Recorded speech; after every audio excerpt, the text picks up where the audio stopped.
Australian True Crime is a proudly independent podcast produced by us, with no corporate or network overlords policing our content. Unfortunately, that means we get none of their cash either. If ongoing payments aren't for you, you can now make a one-off contribution of any amount you wish simply by clicking the link in the show notes. You'll know which one. Moving day-to-day business from this. You have 8 missed calls. To this. Great, so I'll see you at 3. It starts with a business mobile plan that helps you work on the go. Search Optus Business today. Great business starts with yes. Hello, Australian True Crime listeners. I'd love to tell you that I'm constantly running out of food at home because I'm a busy working mum with no time to shop. But I think it's actually because I'm just really bad at admin. And it doesn't even really matter why it is. All that matters is that I do have to feed these children and pets, and I need milk for my coffee. Luckily, I found DoorDash, and they bring you snacks and drinks and household essentials, like to your house, in under 45 minutes. So I don't have to stop editing podcasts or drive to the shops or even put on pants. They bring cleaning supplies, pet food, even everything I need from the reject shop. And right now, our listeners, that's you, can get $10 off and 0 delivery fees on their first order of $20 or more when you download the DoorDash app and enter the code OzTrueCrime. That's AUZ, by the way, OzTrueCrime, all one word. $10 off and 0 delivery fees on your first order when you download the DoorDash app in the App Store and enter the code OzTrueCrime. One more time. AUZ, True Crime, for $10 off your first order with DoorDash. God bless those people. We acknowledge the traditional owners of the land on which this podcast is recorded. We pay our respects to their elders, past and present, and to Aboriginal elders emerging. The following podcast contains accounts of child sexual assault. Listener discretion is advised. It started with a phone call. A hot night in summer in Sydney, a number I didn't recognise, a name that meant nothing. Would I investigate this story? About a man who worked with children, a man who hurt children, a man who got away with it. Would I investigate the nurse? When he was last working on Ward 4K at Launceston General Hospital, he was a 69-year-old paediatric nurse with a reputation for a tall tale, wandering eyes, and overall a pretty jokey, nice personality. He was liked. Even if there were a few eye rolls from those who thought he was a bit of a relic, in terms of the behaviour that very much was not politically correct. He was very much known and at the time I'd say loved by everybody. He was considered this incredibly moral citizen and always helpful to everybody. He did all these amazing things and I guess his professional status as a paediatric nurse at the time assisted with that.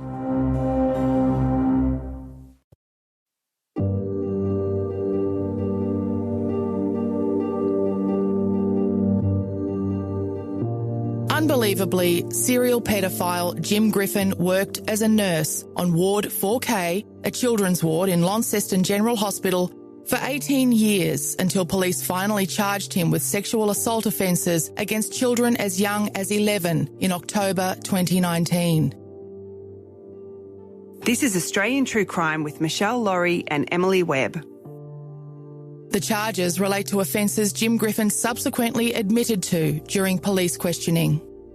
He was often seen around Launceston with children who weren't his own, many of whom were former patients. On one occasion, he travelled overseas with a child who wasn't his own. And that is just the tip of a very ugly iceberg. It seems like Jim was an open secret around Launceston. And now, thanks to Camille Bianchi, the secret is well and truly out. Right now, as I'm looking, The Nurse is the number 3 podcast in Australia. Do you know that? What? Yeah! It is already. I told you. Oh, that's exciting. It is. Well done. And, well, if you don't know that, then you probably have not read any reviews, right? Oh, shit, no. Okay. No, it's good. No, I would never say that to you and then bring you a bad one. These are just on iTunes, by the way, so they'll be everywhere. But listen to this. This one's really amazing. I worked with this man for 2 years.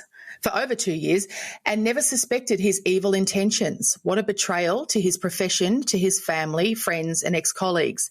It makes me feel angry and sad that he wasn't exposed earlier and managed to hurt so many. He was a real wolf in sheep's clothing, walking amongst us.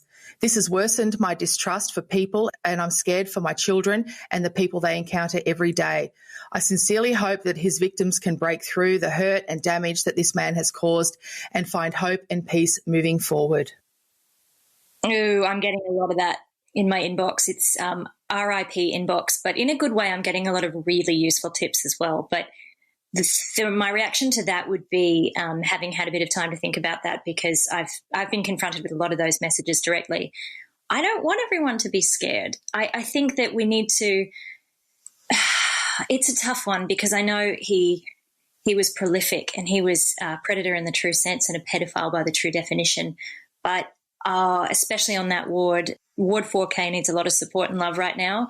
There are some bloody fantastic male care givers that I know across all hospitals. And my only worry with this, and I had to kind of balance that as well, is will this add to that extra layer of difficulty that it is getting guys into those roles and having them succeed in them. So I really do empathize. And as a parent, I don't have kids. I don't know what that's even like, but I hope it's not going to make everyone distrust everyone in the same way. It's tough. It's really tough. It is, isn't it? But I mean, I don't think so. I think that we need to have faith that institutions are on top of these things, and that people like this can no longer exist in places where we need to feel like we can trust and have full faith that our kids are safe. You know, that's what this tells me, is that era is over. I don't know, Michelle. I hoped it was over. I don't trust institutions to the same degree since in the year since investigating this podcast. I think it's incredibly disappointing. The things that are emerging that I'll soon be able to put out there, it's staggering, and it's more than disappointing. It's tragic. Well, so we know now that there are charges relating to sexual offences against children as young as 11, and they date back to 1987. This has been exposed by your podcast, The Nurse, and they relate to a man called James, or Jim Griffin, who was working as a nurse in the paediatric ward, Ward 4K, in Launceston General Hospital, up until very recently. How did you find out about this? Oh, I can't say. I can talk around that, though. I can say that I'm one of a number of journos who found out, and I found out a lot later. So he died by suicide almost, it's quite spooky, almost a year to the day. And this all went down and sort of became common knowledge in Launceston, and honestly really widely known knowledge. And there was a brief mention of this by a reporter called Sarah Aquilina in The Examiner, but she could never name him and she could never firm up which hospital. She knew, but there are so many difficulties, intricacies and legislation down there that, to be honest, I'm just copying the legal risk in some of these things because I think it's important enough. But I understand very much why this didn't break last year for a number of reasons. Yeah, this is one of those cases that's caught up in the Let Her Speak campaign, really, isn't it? Because in May of this year, we had a lady called Nell on our show who was telling her story for the first time in her life, and her story dated back 16 years. She was the victim of a gang rape, and she was never allowed to tell her story because of the legislation in Tasmania that meant that victims were not allowed to tell their own stories using their own names, no matter what the legal situation, even though her offenders were convicted and jailed. So this was, I guess, caught up in all of that, was it? Was that one of the reasons the reportage was stymied? Absolutely. So the wonderful and glorious Keely, who I'm very proud of, she and a number of other survivors I'm speaking with on record, I couldn't have even named them and they couldn't have spoken with me until April this year. And that's incredible because it was only really a couple of months while I was investigating the law change, thanks to Nina Fennell and Grace Tame. But that I didn't even know was a law until it changed. So thank goodness to those women. Yeah, I don't think any of us knew. Yeah. Oh, it would have made my life even harder. And it's not an easy story because he was never convicted. So. Well, even Nell, I know Nell didn't know until she wanted to write a book about her experience and she found out then that she couldn't. Yeah, Yeah. There's been a number of legal reforms, and there's even one of the first charges laid against Jim, or the first charge, was maintaining a sexual relationship with a minor, and that actually changed in May this year to persistent abuse, sexual abuse of a minor. So people sort of joke about law jargon, but when you're a survivor, that's really important, that's the definition, and what it's defined as dictates how it's looked upon and how accepting we are of it. Yeah, absolutely. The idea that you could maintain a sexual relationship with a minor suggests that it's a consenting relationship with a child. Oh, yeah. We have a really muddied history across different jurisdictions in Australia. It's kind of gross, but law's not perfect. Journalism's not perfect. Luckily, we get to adapt. Yeah, absolutely. When I was reading about it today, after hearing the first episode of your podcast, and of course then it sent me off sort of trying to read and find out more about it, I did find an article in the Mercury, I think, a Tasmanian paper, that said paedophile named, like he'd finally been named. The paedophile in the hospital has been named. And I realised, wow, this story has been around. So, and it was like everyone was dying to know who it was. And I thought, well, then how were people dealing with sick kids in Launceston during this period of time when they thought, well, am I taking my kid to the hospital? It's a very interesting question, because that little tell, this was known. And I alluded to that very, very strongly. It was known by people in authority. It will be very interesting in the next couple of months to see what kind of claims come out in the press from different institutions, because this was a known thing. And to what extent I'm still finding out, but I don't know what parents did. I don't know. It's so interesting. And that place, so Launceston, which I've lived in, it's gorgeous, but it's a place where you keep things to your chest. It very much culturally seemed like that, and I can't describe it in a better way. I can't put my finger on it. Yeah. Also, pedophilia is one of those things that is kept close to people's chests. I have a friend who grew up in a family where they were told that the little girls don't go near pop, for example. Oof. Yeah. There's a lot of that. Yeah. Yeah. Also, like, shame and, this is why I'm lucky I've had the time to educate myself, because thank God I'm not a survivor of sexual abuse, and there's so much shame. And there's also what people are telling me, which is breaking my heart, is the emails I'm getting saying, I was one of his or one of someone else's victims. I should have spoken. It's my fault he offended again. Yeah, that is a really common thing that survivors say, isn't it? It's awful. It's not anyone's fault but his. It's never anyone's fault but his. But the secrecy and the shame, like, I can imagine for a lot of reasons why you don't keep things why you keep things like this secret. But also something that's fascinating in this story and again, really sad, is that these are people who have a lot of time and love for each other as a community, and the people that are in, wider community and family networks with someone, you don't want to hurt them by coming forward. Mm. Like, there's a lot of that. There's a lot of collateral damage. Oh, absolutely. You're not accusing someone of being a pedophile, willy-nilly. It's almost impossible. Even as a journo, it's almost impossible to dig, because I have been gifted by people coming to me, and it is a gift because, it makes me look great, but honestly, we really rely on people coming to you, because you can't put that stuff out. No matter what you hear, it has to come from someone. And then once you have enough, you can start credibly asking questions. I'm hearing already in the first episode of your podcast this guilt coming through from other staff members on the ward, because they're saying things like, yeah, I noticed some things that I thought were weird about the way he worked, but I thought he was just kind of old school. I mean, yes, I don't work that way as a male nurse, or if I was a male nurse, I wouldn't work that way. But I just thought, because he was quite a bit older than a lot of the other staff, and they just thought it was an old school way to work, such as showering female patients and things like that, right? Yes and no. So what I'm discovering is a lot of people did complain. Okay. And that's when we get to the bottom of where it went and how far. Yeah, a lot of these are good nurses. They care a lot about the kids, and there were questions asked, and I'm getting more and more of a sense of that even in the last 48 hours. So I would urge the community to really lift up and support the nurses on Ward 4K because they were looking out for the kids the whole time. And it's things like that I would think, really? No one said anything?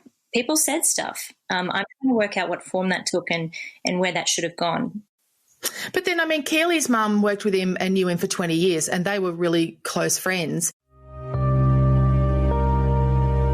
He was like a grandfatherly friend, and it never occurred to me that he would have done something like that because I trusted him. I knew that his behaviours were odd, but I trusted that he was a decent person. He was a friend. He was a family friend.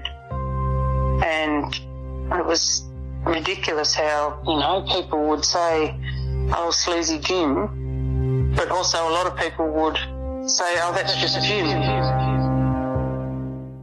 And she's a great nurse, obviously. So was his behaviour different with different people, do you think? Yeah. So he was very good at who he did things in front of. Yeah. He would select for the more junior, less experienced nurses. He would select for the people that he knew weren't in his thrall, because these aren't, like I said, they're not idiots and they're not, they do their job professionally, but they deferred to him, and rightly so. He was a senior nurse. And if you're first year, second year, it is really hard to pull rank on someone who's been there for 20 years. And he was very good at talking his way out of things. I know that to be true, certainly at this point. And you make the point, he even joked about it, didn't he? He joked about people suggesting that he was sort of a bit of a dirty old man. Yeah. Oh, I have so many stories of this now. He would really make a meal out of it. And as one of my sources said, it was like he was, in hindsight, like he was sounding out who was on his side. Like, what a professional, I guess. I guess he'd been at it for a long time, right? Some of the disclosures I'm getting now, and I'm hastily scribbling to write a supplementary podcast episode because I'm rewriting and it's going to change, is that he was offending the whole way, starting to discover from before those first charges date, so before the late 80s, there was a lot of smoke around Jim Griffin for a very long time. Wow, the late 80s. Was he always in that community, or has he moved into that community around that time? Because oftentimes we find that they've sort of been sprung or almost sprung in one community and then they've moved. Yeah, there's a lot of that. And this is interesting again, is how masterful he was. So he had... Yeah, he left a trail for sure, but he didn't leave Launceston. He was in Launceston. He was a lifetime Launcestonian, and honestly beloved by so many people. And a lot of people are messaging me now and they're heartbroken, and it's legitimate heartbreak, and they feel terrible. I think, though, as we move on collectively in our journey, certainly in Australia, and this is more spoken about, I think a lot of us know someone like that. I have more than one teacher from my childhood who I found out was inappropriate with other kids that I thought, whoa, yeah. Yeah. And ones I really liked. Yep.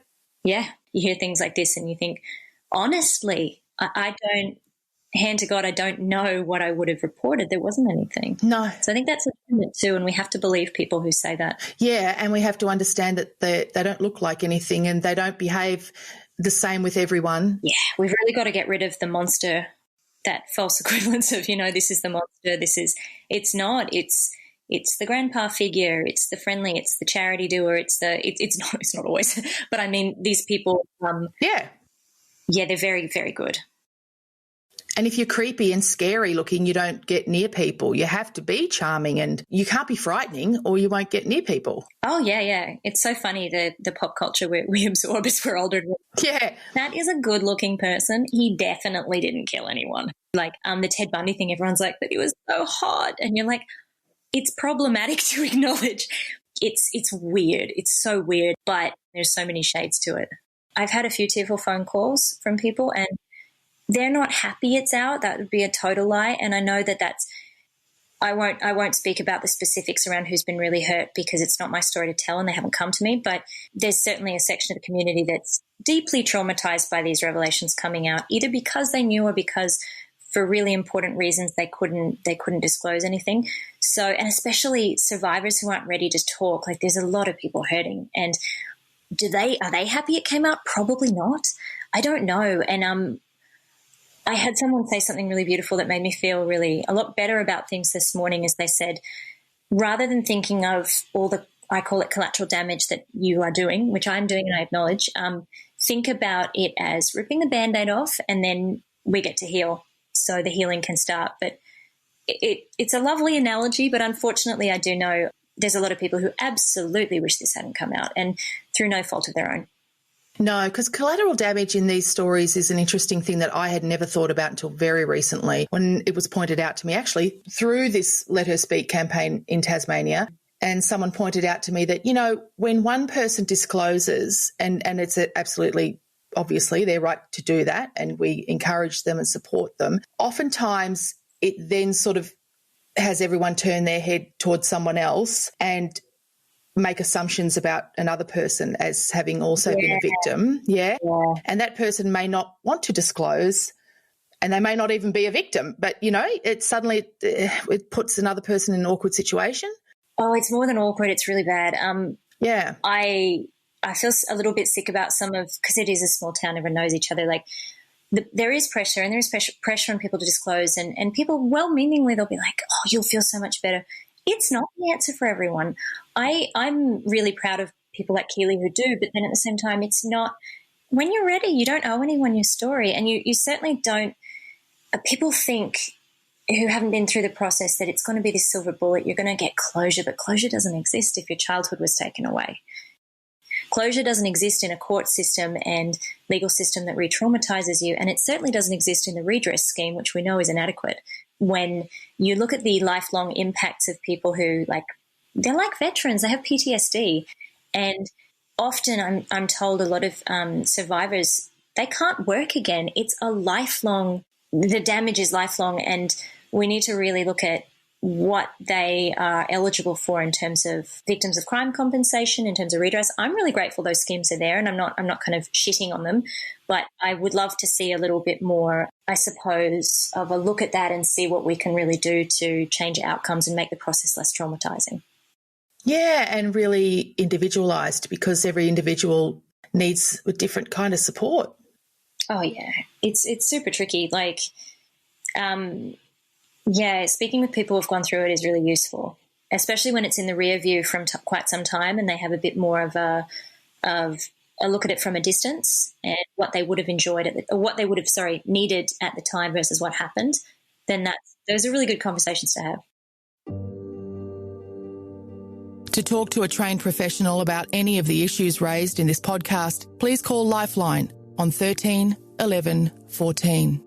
Thank you to our wonderful patrons for helping us support other podcasters like Camille and her work for the victims of Jim Griffin. Of course, you can become a patron at patreon.com/AustTrueCrimePod. Thank you, Charmaine Proud, Belinda Lee, Emma Yates, Sarah Keast, Joni Kondos, and Stephen Baker.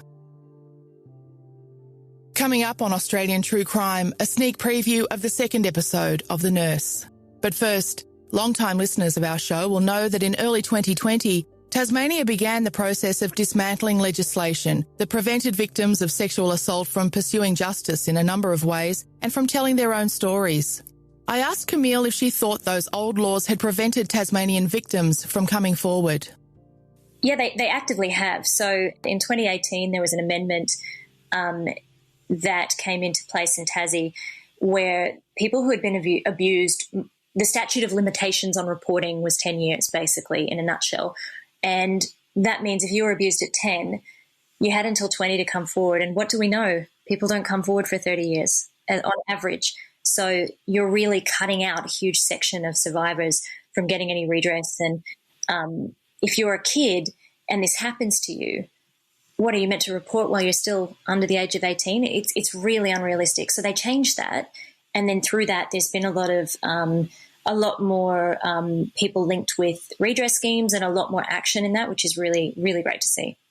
We've found a lot of other issues as well through the Royal Commission, didn't we, into institutional responses to sexual abuse in children. Things like the fact that so many people then grow up and find themselves dealing with drug and alcohol abuse, and that then by the time they do disclose, the courts treat them like bad witnesses because they have also come in contact with the justice system because of drug and alcohol abuse. They end up with so many things stacked against them.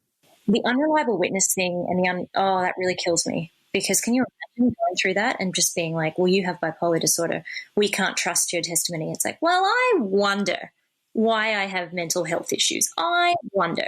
Yeah, absolutely. Yeah, I know. It kills me too. Yeah, it really does. And meanwhile, your abuser is cruising on with his life with a great job and everyone thinks he's a great guy. Some of the other comments that you're getting online, by the way, are comparing already, after one episode, comparing this podcast to Teacher's Pet and The Night Driver. Oh, Headley. I'm such a fan of Headley's. That is such an honour. I know, we all are. So that's great, and I couldn't agree more. And I also think, it reminds me very much of Rachel Brown's work, of Trace. I am another huge fan of Rachel, and they both won tons of awards for those, so that's hugely complimentary. Thank you. Yeah. So you're off to a great start. What is your background? In journalism? Yeah, I mean, is this your act? Are you coming from, that's a Marty Sheargold expression, by the way, is this your act? Do you come from this serious, hardcore investigative background? Oh, no. If one were to Google me, not much comes up that's very serious. So I did, I've bounced around really and done a lot of TV stuff. Some of it, what you'd expect, daily news reporting, you really run the gamut. And certainly in Tassie, there was a lot of serious stuff down there.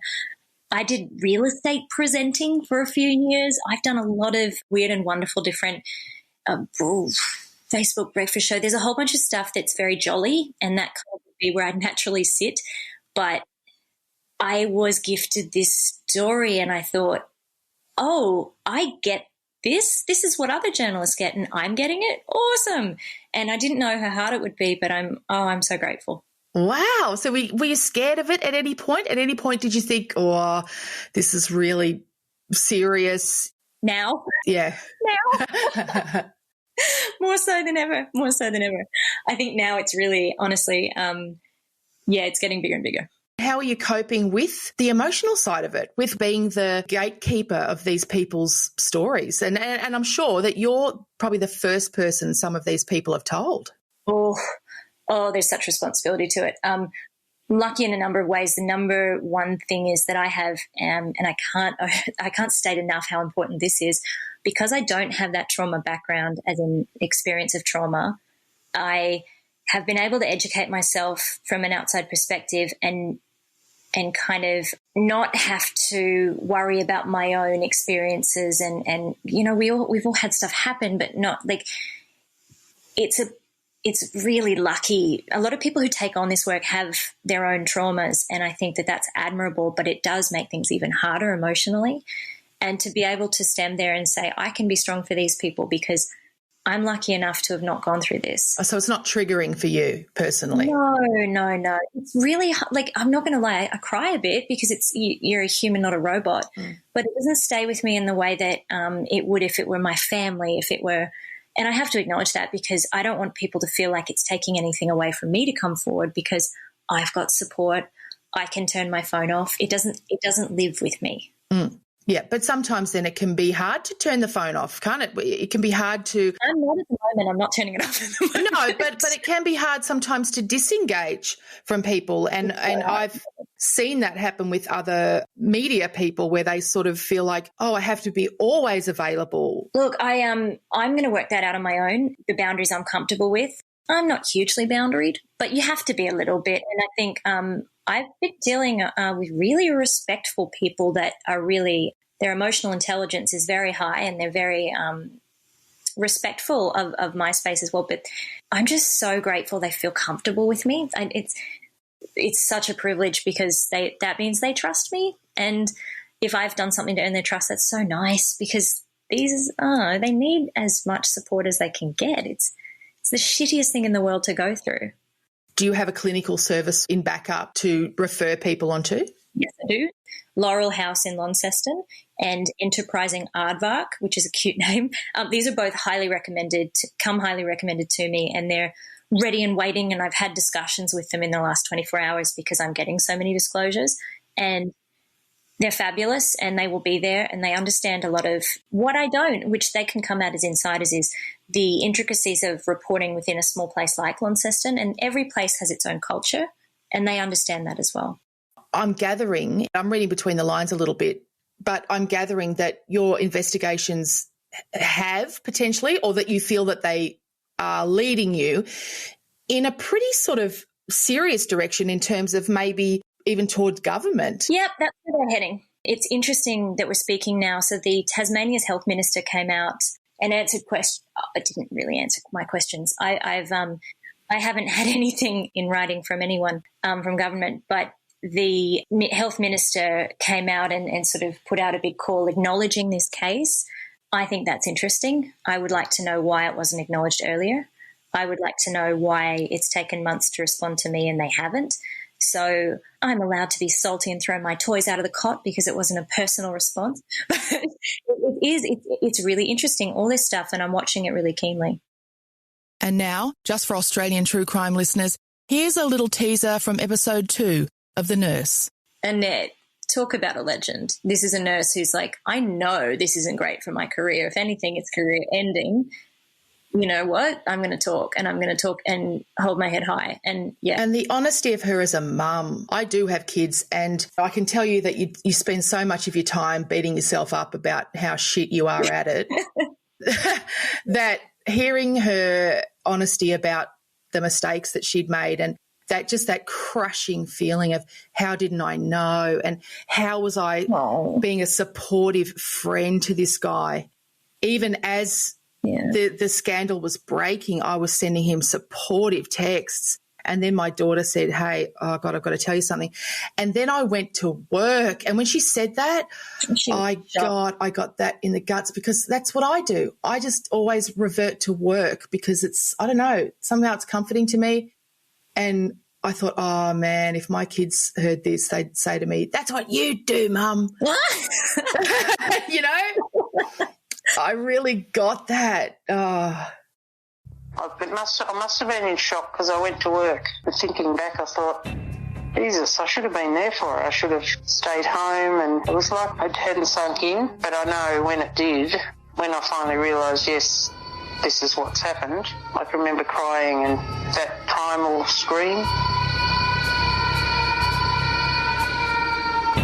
I sent a message to my husband at work, and he rang, and I was just a mess. And he said, "Do you want me to come home?"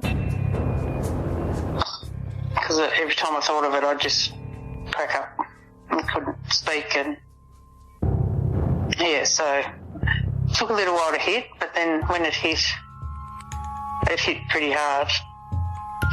Always there, always pops up in my mind. Why didn't I?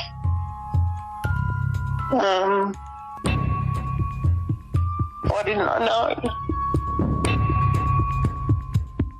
I loved her honesty and vulnerability, and God, I thought, what brave women. And obviously she's raised this great kid as well. And they're lovely people. But yeah, there's a lot of brave people behind the scenes, and my biggest piss off is that I can't name them. Yeah. Because I'm like, no, I want you guys to be praised. Yeah. But that's okay. And that's the thing about nurses, and they're much less selfish than journalists. Yeah, and comedians, believe me. Yeah, I get it. Yeah, I'm like, I'll do the interview with Michelle. You can stay in your box. Thank you to Camille Bianchi from The Nurse. There'll be more about the Let Us Speak campaign in coming weeks that's now working on changing the new legislation in Victoria that prevents sexual assault survivors from self-identifying. But you'll find a link to the GoFundMe campaign in the show notes to this episode. And you'll also find a link to The Nurse, Camille Bianchi's excellent podcast.